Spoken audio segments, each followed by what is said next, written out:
involved but not getting in the way. So hopefully she'll be popping up soon. There she is. Excellent. I'm going totally in the wrong place. There we go. Right, so everybody, we're here today to listen to, talk to, interact with and learn about the work of Luton-born Sharna Jackson, who unfortunately isn't well enough to travel, so she's broadcasting to us from her... Broadcasting, what an old man's word. She's live streaming to us from her boat in Amsterdam. I suppose what's really, really exciting about having Sharna with us today is that A, she's from Luton. B, it turns out in our little conversation earlier, we used to go to the same nightclub a number of years ago. So that's quite lovely. And also, Luton Literature Book Festival and Sharna are on a kind of similar mission, because what we're about is really saying to people who come from Luton and places like that, that you might think that the life of letters and ideas and words and music and stuff like that isn't for you, but it totally, absolutely, completely is. And it's our job to kind of make sure that that access is passed on down through the generations and people still get inspired by the stuff we got inspired by 35 years ago and on into the future, to know that words and ideas belong to you just as much as they belong to anybody else. And that's really important. Cool. Ladies and gentlemen, Sharna Jackson.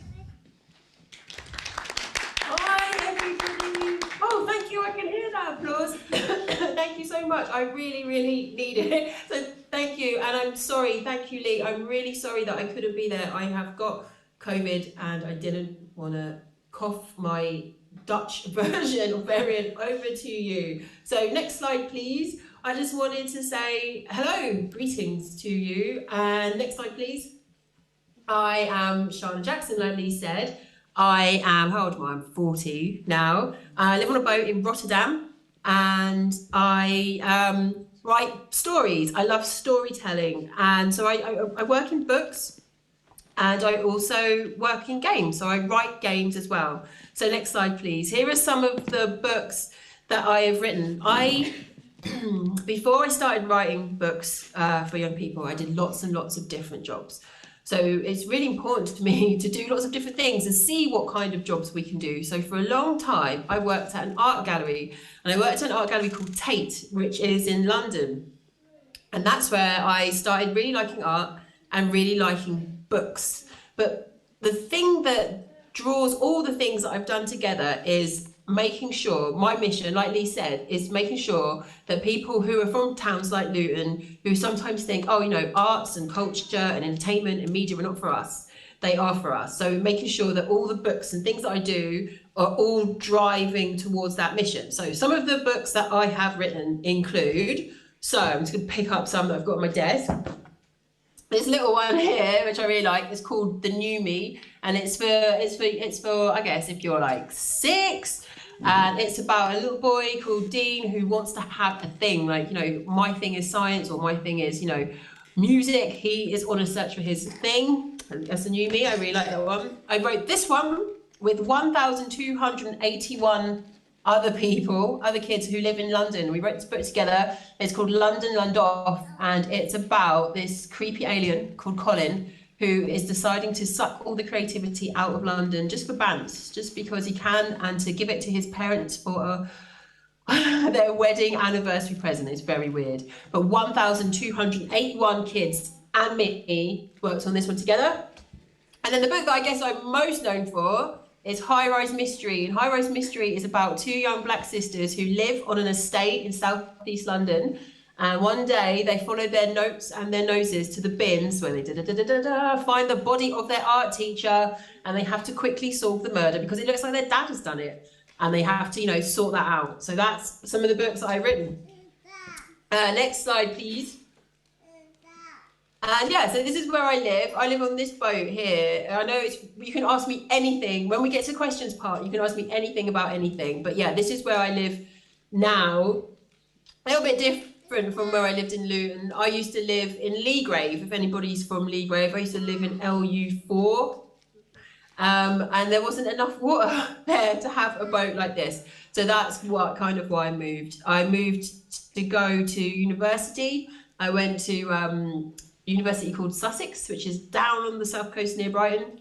And then since then, I've always been attracted to water. But I wanted to, next slide, please, tell you a little bit about like my history. So this is like peak Luton. This is when I was around 11, when I had some hair. I've got a shaved head now. And I knew then that I really wanted to work in stories. I didn't know if it was books, or I didn't even know if it was journalism, I didn't know if it was magazines, but I knew I wanted to be part of something creative. And I think I tried to manifest that by, if you look closely at my jumper, there are little penguins and books, and that's who my books are now published by Penguin. So I was thinking back then, like, oh, what can I do, and how can I make sure that all the cool things that I get to watch now, like how can I make sure that other children get that when they are around? Because when I was younger, I used to watch all kinds of things. Like my dad got us the Sky TV because he basically wanted to watch the cricket. But I used to watch it a lot, and I got to see loads of like interesting people and interesting stories. And I thought, yeah, I really want to I want to be part of that. And that is kind of the inspiration for, next slide please, the book that I am talking to you about today, which is called The Good Turn. And I'm like, where have I put The Good Turn? That's the book that I'm actually talking about. Here it is. So The Good Turn is a book that is actually set in Luton. And it's set in a Luton that's kind of a bit misty, let's say. So the streets aren't exactly the same, but if you're from Leagrave, you'll know exactly where I'm talking about in this book. And in this book, it's about 3 friends led by this girl here, Josie Williams. She's 11 years old, like I was when I was thinking about what I was going to do with myself. And she's kind of annoying. She's one of these girls who's just like, yeah, right, this is what we're going to do, this is what we're going to do, and this is how we're going to do it. And she decides that she is going to start her own scout troop in the town. Instead of joining the Girl Guides or the Scouts, she's like, nah, we're going to start our own one because that is the moment, that is the vibe. So that's what she does with her friends and neighbours, Wesley and Margot. And so they got this group, it's called the Copsies. And she was inspired because Josephine was doing a thing that I used to do quite a lot when the internet first came out. So she was Googling her name, and she finds out about another famous Josephine called Josephine Holloway, who was real. And in the 1940s in America, she set up the first scout troop for black girls. And if you know anything about history, which might not, in America at that time, it was very, very, very racist and very hard for anybody who was black or brown to do anything. So she's really inspired, and she's like, right, I'm going to do it. So she ropes them in, they're rocking, they're doing it. And yeah, there's an abandoned car factory behind their houses in this cul-de-sac. And one night they're drawn to there, and they eventually go inside this factory, and things aren't what they seem at all. And it all goes a bit spooky and all goes a bit left. So that is The Good Turn. I'm going to read you a little bit. I'm going to find the part that I like, which is where they are camping outside in what they call the outback, which is the kind of like grassy, foresty area behind their houses in front of the factory. So let me just find it for you. I'm a little bit slow today. Okay, so let me go from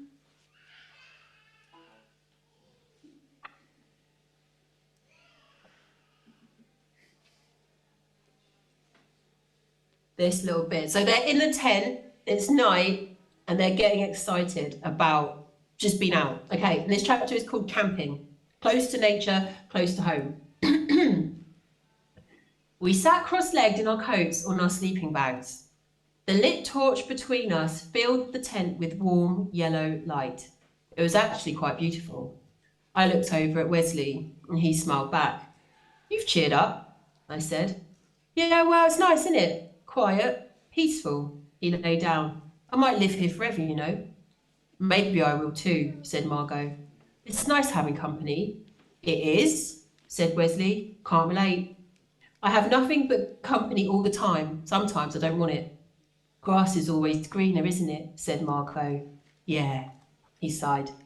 Well, I said, I'm glad you're both happy, and I don't mean to burst your blissful bubbles here, but don't get too comfortable. We're on a mission.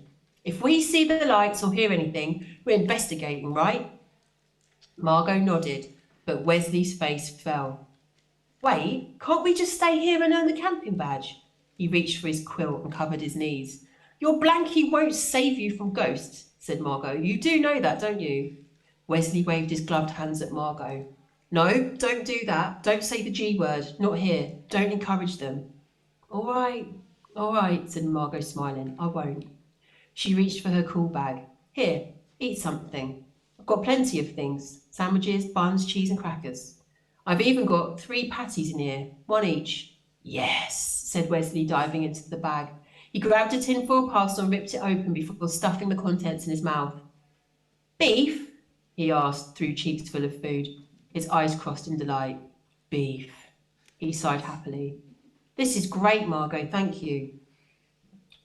I rubbed my eyes and my chin. It's silly, maybe, but I thought of us cooking tonight, I said, catching a fish from the stream, frying it on the fire. You know, real camping.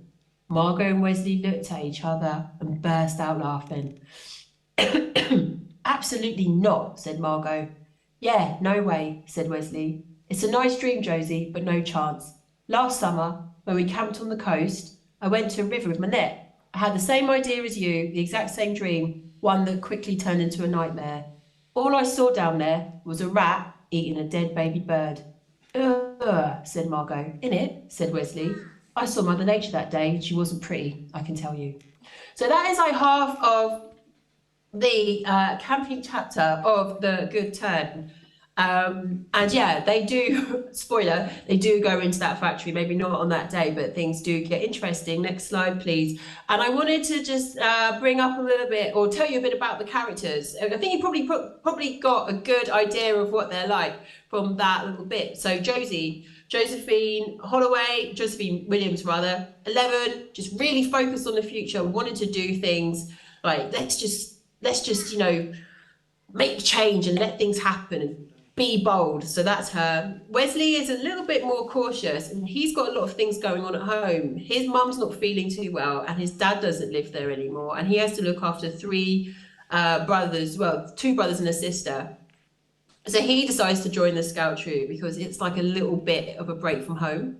And Margot is new to the close. So Josie and Wesley have been friends all their lives. Margot moved in last summer and she's a bit more wealthy than the others. She's come from London. So she is kind of lonely and really wanting to make friends. So they are quite an interesting group of people. Next slide, please. And I wanted to show you them because I wanted to do, depending on how many people are in the room, doesn't matter if there's even 1 person in the room, you've got to do it. Haha. So I wanted us to compare the characters to see, next slide please, whether you are more like Josie, Margot or Wesley. And it's really difficult. No, I'm lying. It's a really easy thing we're going to do. All you need to do is put your hand up for A, B or C. So I'm going to ask like 5 questions and then we're going to find out who you're most like. Okay, so I'm going to start with question 1. Next slide, please.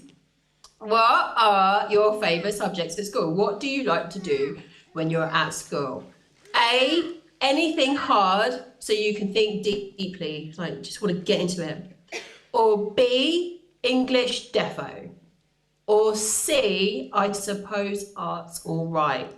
So I hope that some of you are brave enough to put your hands up in the room. There's no shame. I will put my hands up too. And I'm going to put my hand up for, I'll read them again so you've got a chance to put them up. A, anything hard so I can think deeply. It's not me. B, English defo. That's me. English was my favourite at every school I went to and university. Or C, I suppose art's all right. Oh, so I loved art. Well, what have we got, Lee? We're roughly evenly split. For those people who are prepared to cast a vote, there's about 5 or 6 for each one of those things. Okay, great. Some people are like keeping it to themselves. Okay, all right, so we'll go for question 2. Next slide, please. Right, what do you want to be when you are older? A a lawyer or an activist? I'm going to change the world. Or B, a writer. I have to put my hands up for that. I've got no choice, really. So B, a writer. Or C, I just want to be alive. Jokes. Something to do with design would be cool. So, I'll do it once more time for the brave people in the room. A lawyer or an activist. 1, B, 2, 3, 4. Okay, cool. A writers. 1, 2, 3, 4, 5, 6, 7. Ooh, great. 8. Or C, alive. Jokes. Something to do with design would be great. Everyone's cool with that, I think. But with the alive part, the designers are 1, 2, 3, 4, 5, 6, 7, 8 designers. Oh, awesome. Okay, next slide, please. All right, what is the best thing to do on a computer from the 3 things that I've listed, people? Okay, A, Googling something, finding out stuff, or making a PowerPoint. They're both perfect activities. I'm gonna put like a little half a hand up for that because I do love a Google. So, A. B, starting a new story, like opening a fresh document and putting all your ideas down. I actually hate doing that as a writer, so I'm going to put like just one finger up for that. Or C, Roblox, even though I'm a bit over Roblox now, it's kind of old. So I'll just do it one more time so I can get some hands. A, Googling or making a PowerPoint, they're both perfect activities. 1, 2, 3, 4, 5, 6, 7, 8. Okay, cool. Or B, starting a new story. Come on, writers. 1, 2, 3, 4. Okay, good. Or Roblox, even though it's a bit dead. I'm a bit over it. 1, 2, 3, 4, 5, 6. 5, 6. Okay. All right. Next slide, please. Would you yourselves, would you start your own scout troop? A, yes, of course I would. It'd look great on my CV. The CV is basically a document. If you don't know, it's a document that lists all the things that you've done and all your subject scores. So if you want to get a job someday, then you might need to make one. It's quite an old thing. But yes, it would look great on my CV. Or B, if my friends were doing it, I'd help, sure. Or C, no, join the Girl Guides and leave me alone. So, okay, one more time. I'm going to go through it one more time. Put your hands up. Yes, I would set up my own scout troop. It would look great on my CV. 1, 2, 3, 4. Okay, or if my friends were doing it, I'd help, sure. 1, 2, 3, 4, 5, 6, 7, 8, 9. Oh, 10. Okay, you're like me. Oh, 10. We've done double figures. C, oh, nice. And C, no, join the Girl Guides, leave me alone. Who is not in the mood for that? 2 people. Okay, everybody in this room is very nice and generous. Okay, so final question, a really hard one. Okay, next slide, please. This is part of the book. There is an old mattress in your street. What do? A, call the council immediately. It's an eyesore, get it out of here. Or B, poke it with my shoe a little bit. Or C, jump on it. It's a budget bouncy castle. Oi, oi. So, think about what you're going to do. I'm going to read them again. Put your hands up. So, there is an old mattress in the street. What is your plan? What's your vibe? A, call the council immediately. It is an eyesore. It's great. 1, 2, 3, 4, 5, 6, 7, 8. 8, okay. Some of the more mature people. Or B, poke it with my shoe a little bit. Just kick it a little bit. No one's touching that mattress. Oh, no, 1. Sorry. No, one. One mattress kicker. One mattress kicker. Or C, jump on it. Budget bouncy castle. Yeah, 1, 2, 3, 4, 5, 6, 7, 8, 9, 10, 11, I think. Oh. 11, 12. So if Mum was there, he wouldn't be jumping on it, but if Mum's not there... Yeah, no, you got to jump on it. It's fun. Okay, so next slide, please. These are our results. So next slide, please. If you had mostly A, you're just like Josie, I think. You're just like her. Mostly B, much like Margot, or C, you are well like Wesley. Okay. So next slide. I wanted to, this slide reasoning, is just to tell you a bit about what Lee and I were speaking about at the start of this presentation, like the importance for me or for writing is to kind of show you that if I can do it, literally anybody can do it. And when I grew up, I really wanted to do it. And I was nervous about being a writer because I thought that, you know, when you're a writer, you have to be perfect. As soon as you write something down, it's got to be the best words, the best combination of words that ever combined on a piece of paper. And that's not the case. And even today, like literally today, I've got to write a short story and a second draft of a book, and I feel sick doing it because I get nervous. And I want to let you know, if that's how you feel about writing, then don't let that put you off, because you can still do it. And also, when you write books that get published, you're not alone. Okay, yes, I do spend time in this little weird room in this boat. Look, I don't know if you can see, it's got like a little submarine door. It's like a little watertight room that's right at the front of the boat that I live on. And I sit in here by myself, of course, but once I've written it, lots of people give me feedback, and we can change things and you can make them better. So what I'm saying is, don't let your fears stop you if that's what's worrying you, because I did for a long time. My first book didn't get published till 2014, and I was born in 1981. So someone who's better at numbers than me can figure out how old I was, like 35. So it took a long time. So you can skip all of the nerves hopefully if I tell you, like, this is just very normal to feel nervous.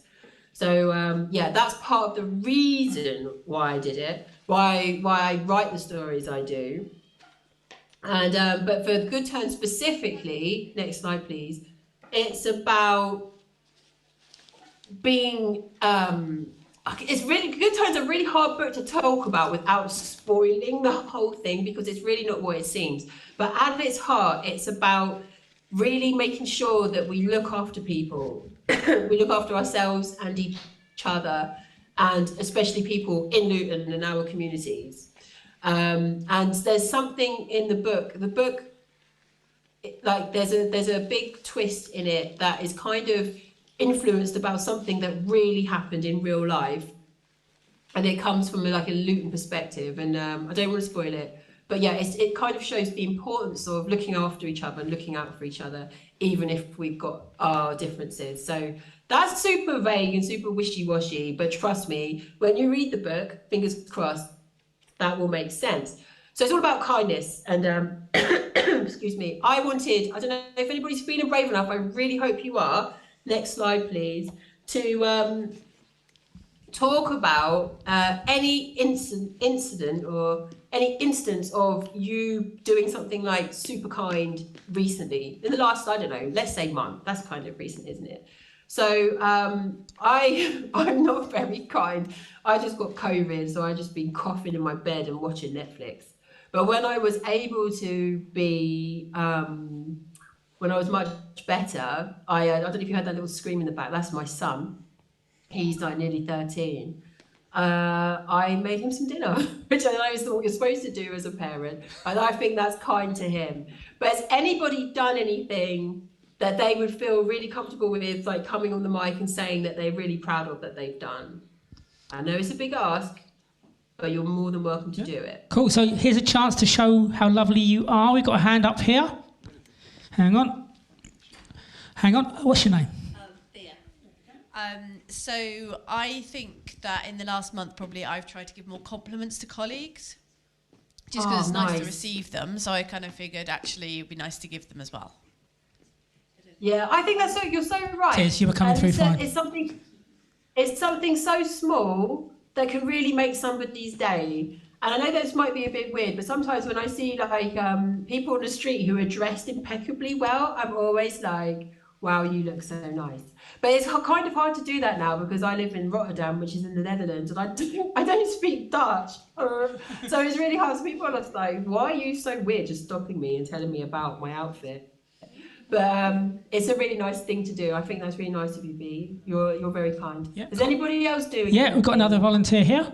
What's your name? Awesome. My name's Emily. Here you go, Emily.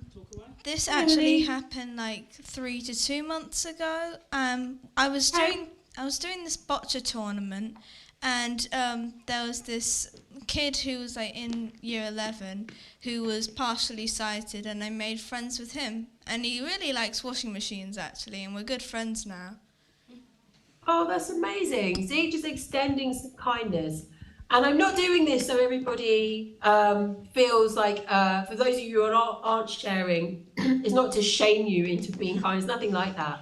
It's more just to say the small things that we can do can really have a massive impact on other people and each other. So does anybody else want to share? Cool, I'm going to look around. Hang on, I'm looking for some hands. Everyone does nice stuff. Come on. Okay, Yeah, we got another one. I love that. Here we go. Okay. Hello, I'm Bex. Hi. Hi, Bex. I took my boyfriend's mum to see a film at the cinema that I really hated, and it was rubbish. Oh, And I which one sat was it? through the whole film Yeah. with her, and she kept elbowing me and telling me, "Oh, look what's happening. Oh, this person turned up. Oh, what do you think's happening?" And it was the most painful, like, hour and a half of my life. But I smiled all the way through it and said, "Oh, it's really good, isn't it? Yeah. Oh, did you enjoy it?" At the end, she said, "Yeah, we'll have to do this again." So I did that for her because I knew it would make her happy. Oh, Bex, you are an icon. Yeah, one for Bex That is there. so iconic. Anyone else? Yeah. Come on. Can I just ask Bex, before we move on, like, what film was it, please? Oh, yeah. Was it Downton Abbey? I don't know if I should say, just in case anybody's like a mega super fan of it. I might get in trouble later. It was Where the Crawdads Sing, and it was dreadful. It was dreadful. Oh, I love to hear it. Right. Anyone, younger people who do nice things at school? Because I work in a school and I see kindness from children on a daily basis. It'd be really lovely to hear some of you boast about it. Because people boast about money and people boast about what they've got, but no one ever boasts about being nice to each other and to other people. So here's a chance to boast. Anyone? Yay, getting them. Good, here we go. Come back to you in a minute.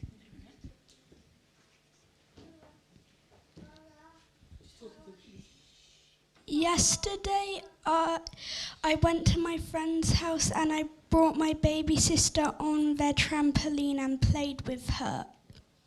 Oh, that's so kind of you. And did she have a good time? Yes. Oh, that's so sweet.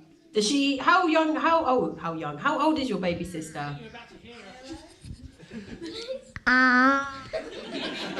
Or is that her saying hello? Say hello. Hi. Say hi. Titty. Hello. Oh, she sounds very cute. Yeah. Thank you very much. I heard you like Cool. that. That's the great joy. You take joy in the joy of others, don't you? I'm going to pass it over to you. What's your name? Yeah. David. Here's David. At David. school, at school there was, so like everyone was, there was some children in my class not being nice to one of my friends, and they didn't stop when the teacher told them to. So I was actually getting really annoyed, and then I just stood up and said, "Oi, leave my friends alone. Go and pick on someone your own size." No, good for you. Good work, David. Thank you for others. That's really kind, David. Yeah, everyone's coming out now. Really... Oh, sorry, Sharna, carry on. No, it's all right. Carry on. No, lots of people, hands going up now. Here's another person. What's your name? Maya's coming on mic. So I've got this friend who really likes horse riding, and to be honest, I got a bit bored playing like horse riding after a while, but I still did it with her. Oh, that's so pretend sweet. horse riding. Pretend horse riding. Pretend horse riding. That's cool. That's really cool. Right, okay, so if you've got another one, let's ask me it or tell me it in the Q&A bit, because I'm gonna do another thing. I want to do another thing with you because, next slide, please, badging. Okay, because all of you in that room are so genuinely kind.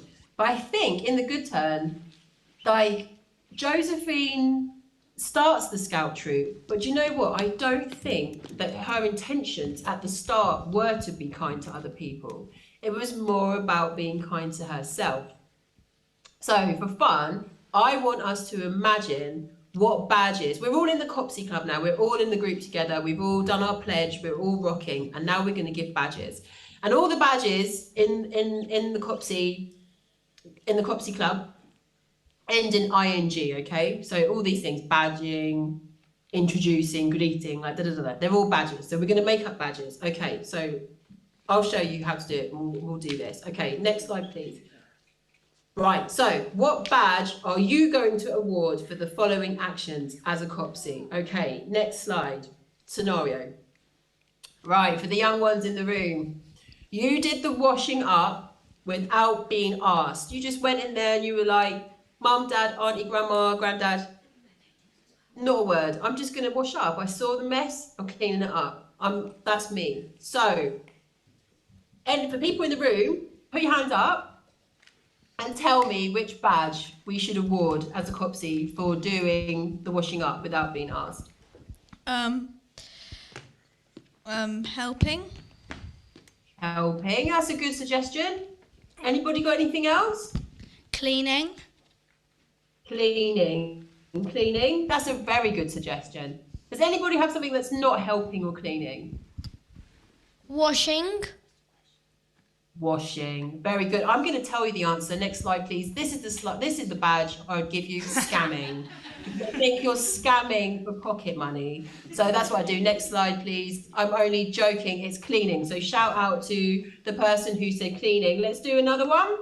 Next slide, please. So you told your teacher how awesome they are. So like Bea was saying, she compliments her co-workers now. Every day, just why not? Because it's a nice thing to do. And I'm sure that Lee does that with other teachers in his school. So you told your teacher how awesome they are. What badge should we give to that person? So put your hand up. Complimenting.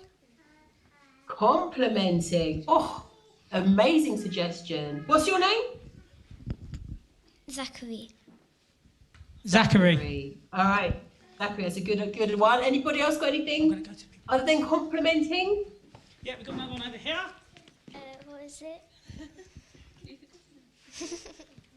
Encouraging. Encouraging. Lovely.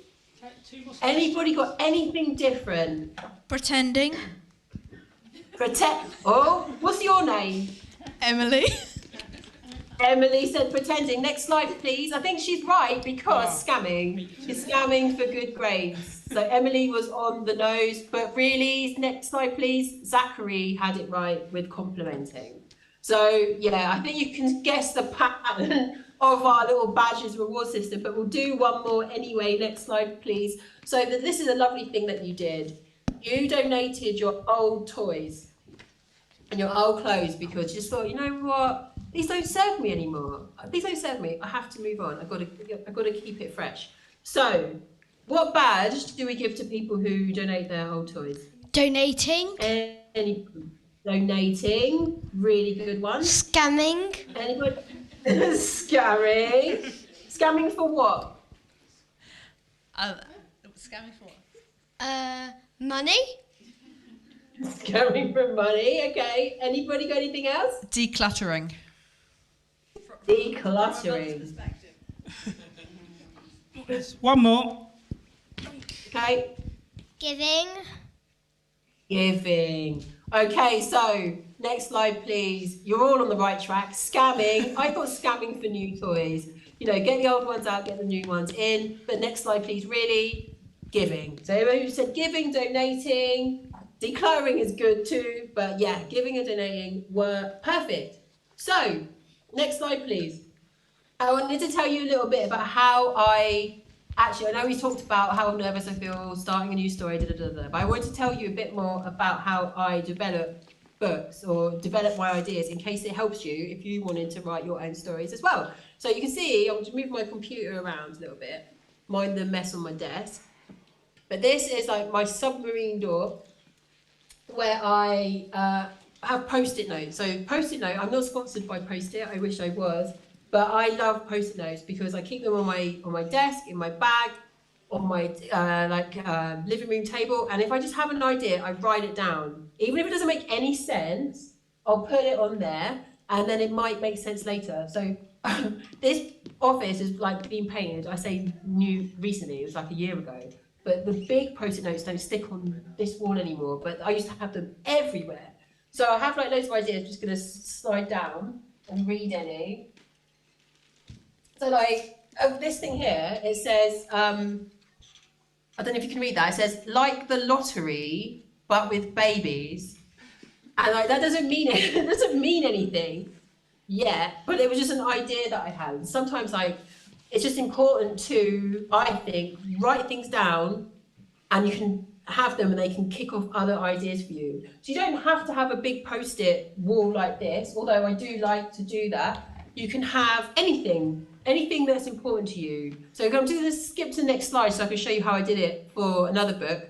So this was when I lived in a house at this point, and Shoot to Kill was the working title of this one, High Rise Mystery. So it went from like random ideas, and then I started planning it out day by day. So day by day is like the days in the book. So like Monday, they're like just in their bed and it's really hot, and then they smell this like really weird smell, and then they go to the bins. Oh no, their dad gets arrested. Then day 2, and that's how I like to do it. I like to see things like out. That's why I got a really messy bedroom, because I have to have all my clothes out so I can see what I've got.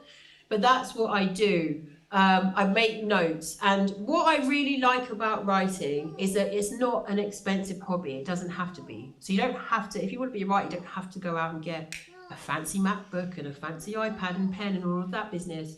You can just have a regular notebook. So alongside my Post-its, I have a notebook, and I just write. I'm looking around to see if I've got one here.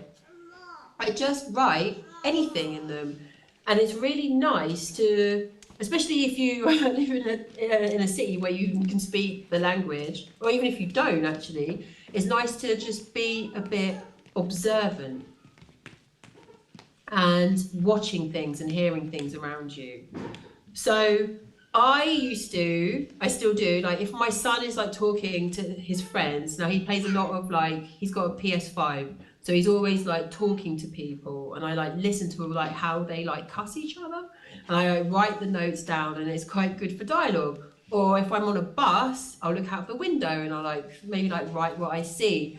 And then a game I like to play with myself that is good for writing, that might be useful to you, it's like, if you like look at somebody who maybe is on a bus or on a train, and then ask yourself questions about what you think they do or where they might be going. So I'll be like, oh, okay, I wonder what stop that person's getting off. Oh, I wonder what their house is like, if they live in a house or if they live in a flat. And I wonder what the front door looks like, what colour it's painted.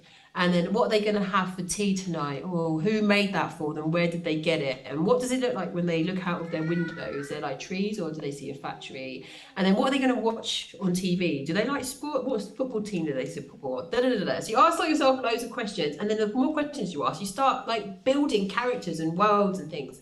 So it's important to have places where you can note it all down, which is why I do this and this and this. And then, so next slide, please. The writing bit is the bit that I really struggle with. So all of this idea gathering for me is like imagine it like the weather. So I get all these ideas, and it becomes like a cloud that becomes heavier and heavier and heavier and heavier until it can't take its weight, and then it means I have to write them all down into a story. And what I do, sometimes I use like a Google Doc, because a Google Doc feels less serious than Word. I know that sounds crazy, but I just like to like playfully do it in a Google Doc. And I try not to, and it's a good tip for everybody else, because I do still struggle, I try not to make it perfect at first. Just get it down, because you can come back and edit it, and that's when you make it better. So just get it down.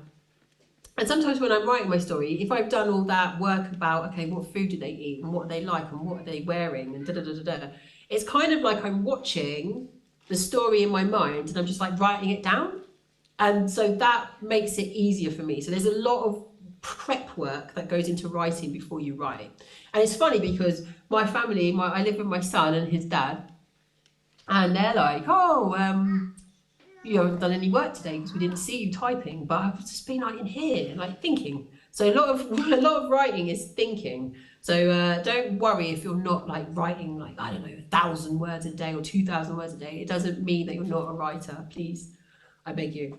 Okay, so that is how I do it. And the next slide, please. I wanted to talk to you a little bit about mysteries, because The Good Turn is like a mystery adventure, but High Rise Mystery is like cold, proper mystery story. And I really love mystery stories because mystery stories are like games. And when I was growing up, I loved games that you could like, that kind of like, they were called point and click adventures, which probably doesn't mean anything to you in the room, but they were ones where you would like get a key and have to find the lock for the key and then talk to people and do things. So they were very story based. I loved that. Oh, I love it so much. And I love mystery stories because mystery stories are like games to me because they're kind of like playful, right?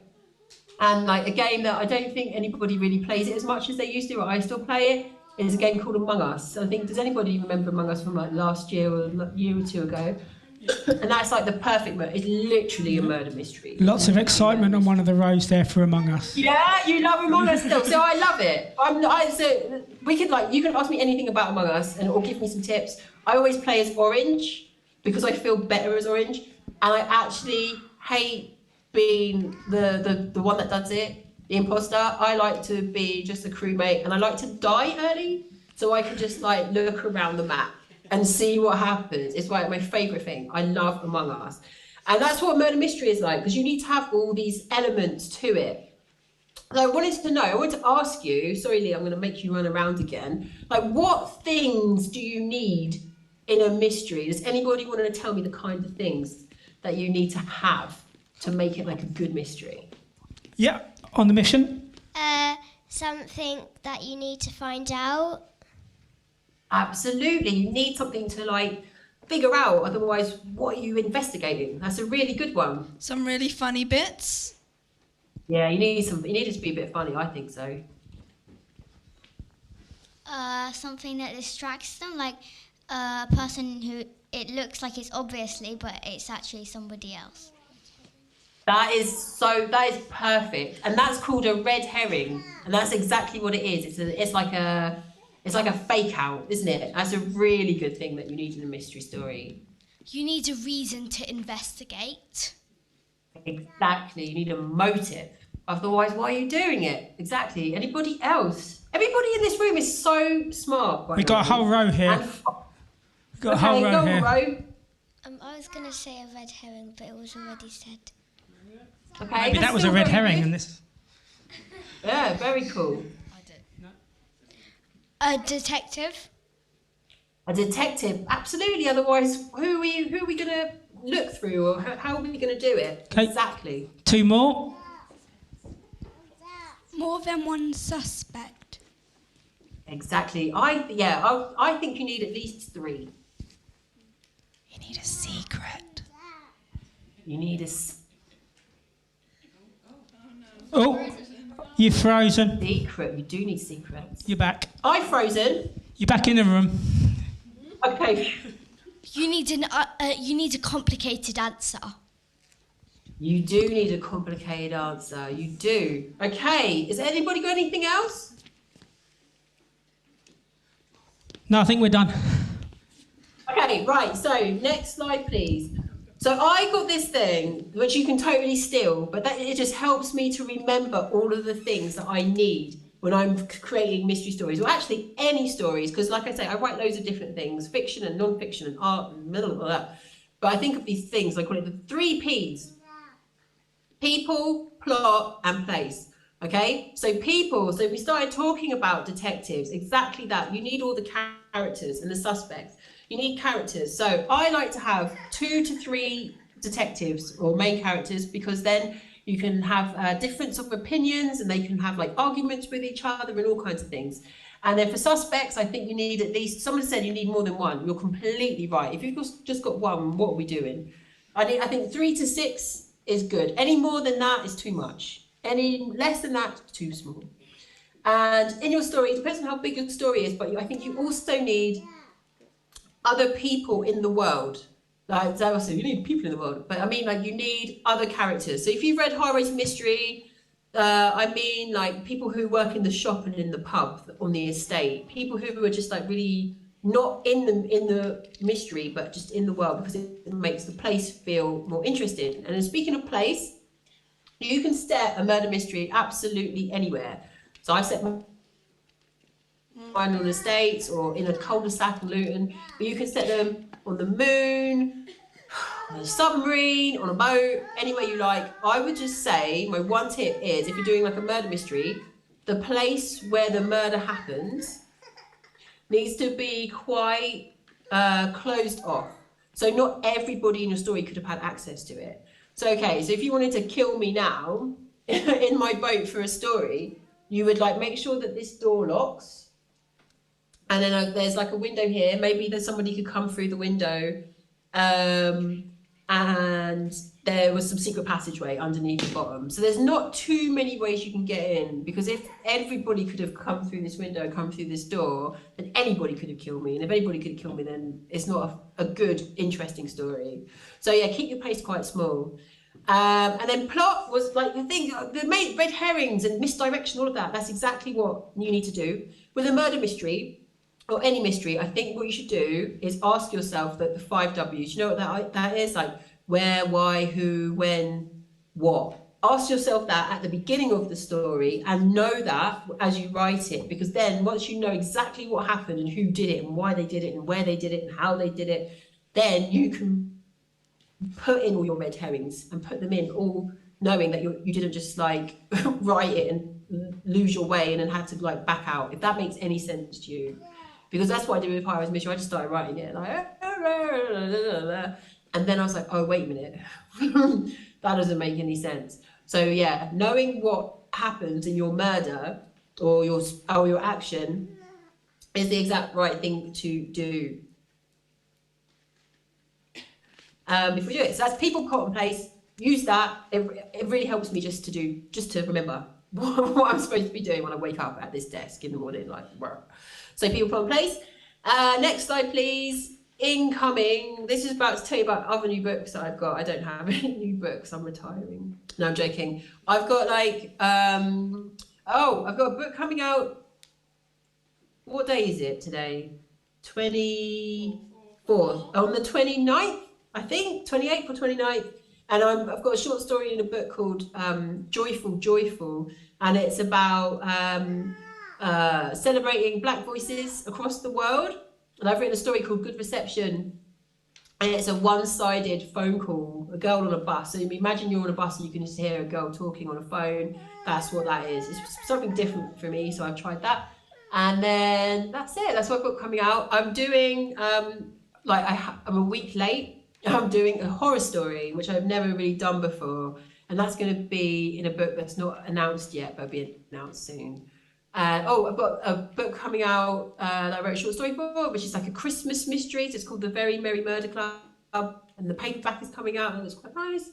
And yeah, and now I'm working on the sequel to The Good Turn, but that's not going to be out until I think like August 2023. I've got to do the second draft. I'm about a month late, and it's interesting times.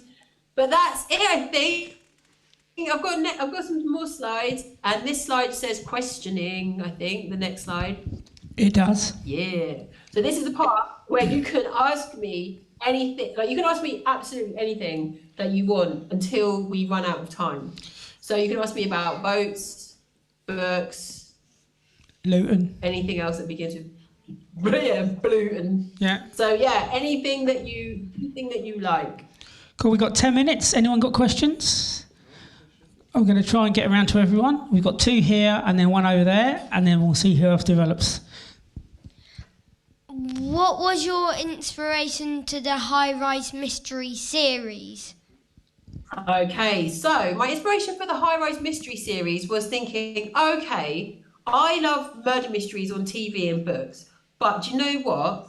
A lot of them have old people, old men as the detectives, and they live on, or they go to like very fancy country estates to solve the murder mystery. And I thought, well, what if instead it was two young girls who lived on a council estate who solved murders? Same kind of energy, but like different vibe, if that makes any sense. So that was the inspiration for it. It was like, let me see if I can change it.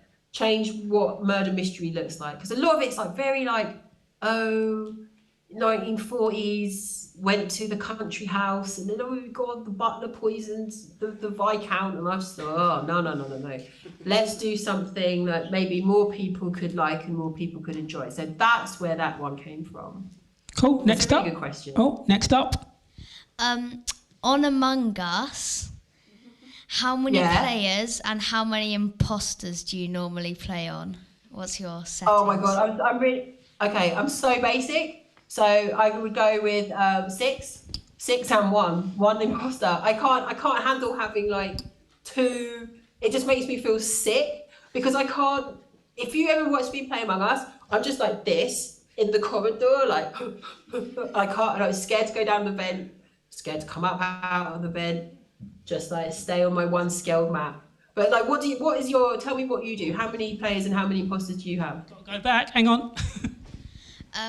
I think normally I do 3 imposters and 15 players. You can't. What's that like? I mean, it's a bit crazy. Sometimes. Intense. Yeah.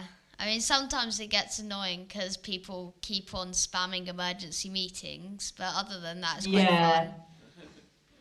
It's all Greek to me, I'm afraid. Oh, that sounds awesome. And what colour? That sounds awesome. Sorry, I'll talk to you forever about that, so I'll let you go. But that sounds. I'm going to try that, but I will suffer. How old were you when you wrote your first book? Okay, so let me think. So the first story I wrote, I was about 7. Obviously, it didn't get published, and I wrote it in a diary. So it was like 1990, so a long time ago. And I'm looking on my shelf to see if I've got it. I haven't. But I asked my mum and dad for a diary, right? But if you're 8 or 7 or whatever in 1990, you'd expect your parents to get you a fun diary, like a fun facts, which is something we used to have in the 80s. Like a nice diary that's got colours and shapes. No, my mum and dad decided to buy me a businessman's diary, and it had nothing but empty pages in it, and it just was red leather with 1990 stamped in the top right-hand corner, and a nice little bookmark thing. I was like, what is this? So I was just like, okay, there's only so many times you can write about school dinners. So I started a story in there called Nero the Hero, and it was basically like a rip-off of something I watched on TV all the time. So parents in the room might remember a program called Quantum Leap. And it was about a person who would jump through space and time. And that's exactly what happened in my story. Nero would he would go to prehistoric age and sort out arguments between, I don't know, Triceratops and a T-Rex, and then would go to space and sort out alien beef. It wasn't my best writing, but you know what? I really enjoyed it. So that would be like the first thing I wrote, 1990, but the first book that got published, actual book that wasn't like something in a book, was, I'm always looking over and I never have anything over here.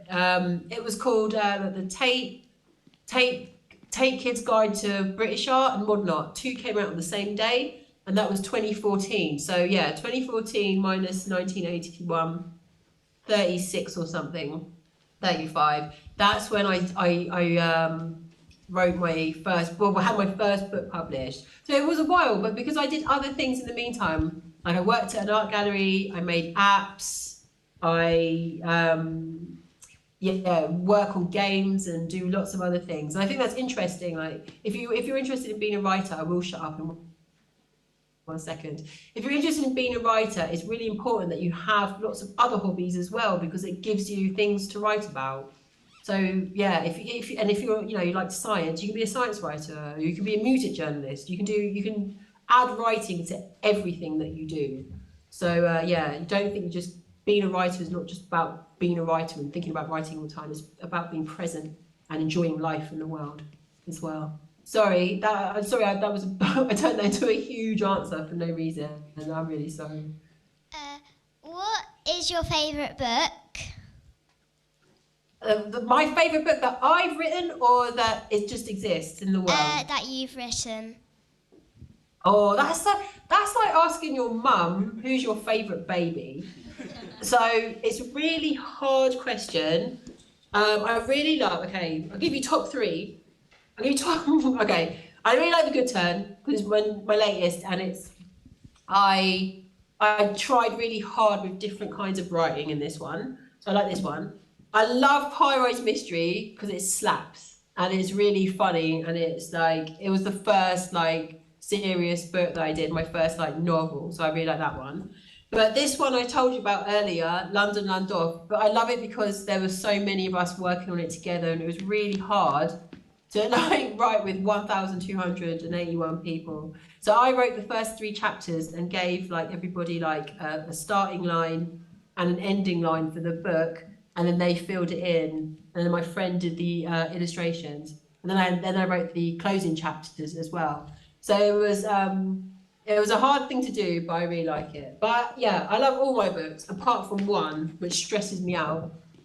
But yeah, those are my top 3. What was your favourite book that you read? Oh, so my favourite book, when I was younger, I'd read everything, okay? So I'd read literally, okay, this is embarrassing. So like, my official favourite book is a book called The Runaways, which was by a writer called Ruth Thomas.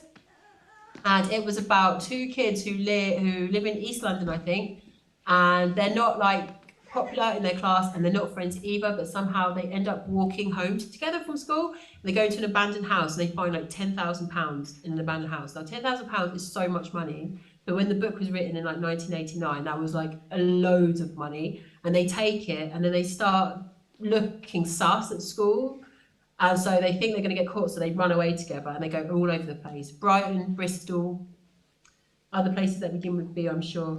And it's really, really good. And that's my like favourite book officially. But also, I used to love a medical encyclopedia that we had in my house.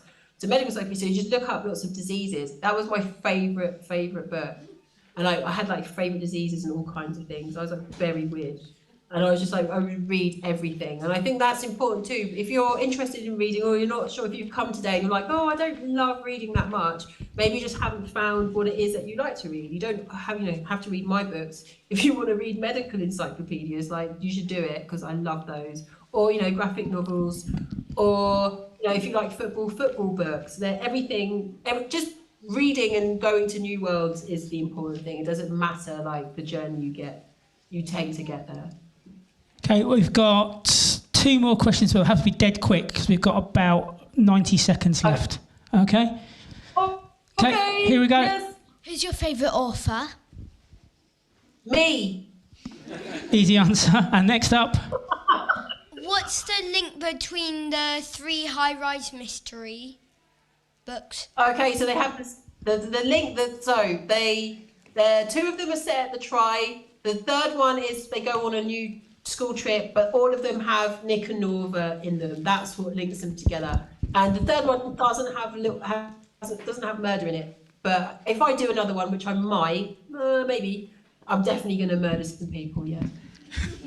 Cool. Ladies and gentlemen, can we hear it, please, for Sharna Jackson? Now, I'm going to be a tiny bit selfish, right, at the end, and say, can you tell me how your mission came from where you came from? Because you're from Luton, yeah, totally. And loads of us are from Luton. You're on a mission, you're making the world a better place. Tell us about that. Yeah.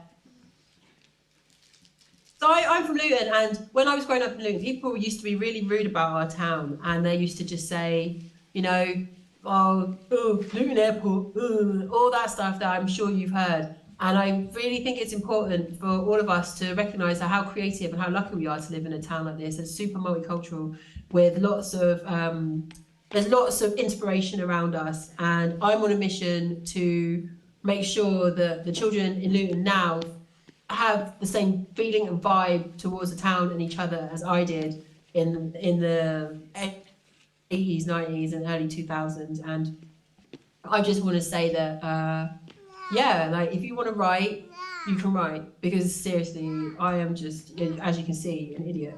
So if I can do it, you can absolutely do it too. So please write, because we need more people writing and creating from towns like ours, because people do, assume that we can't do it, and we really can. We're awesome. So please be creative. Thank you. Cool. Sharna Jackson.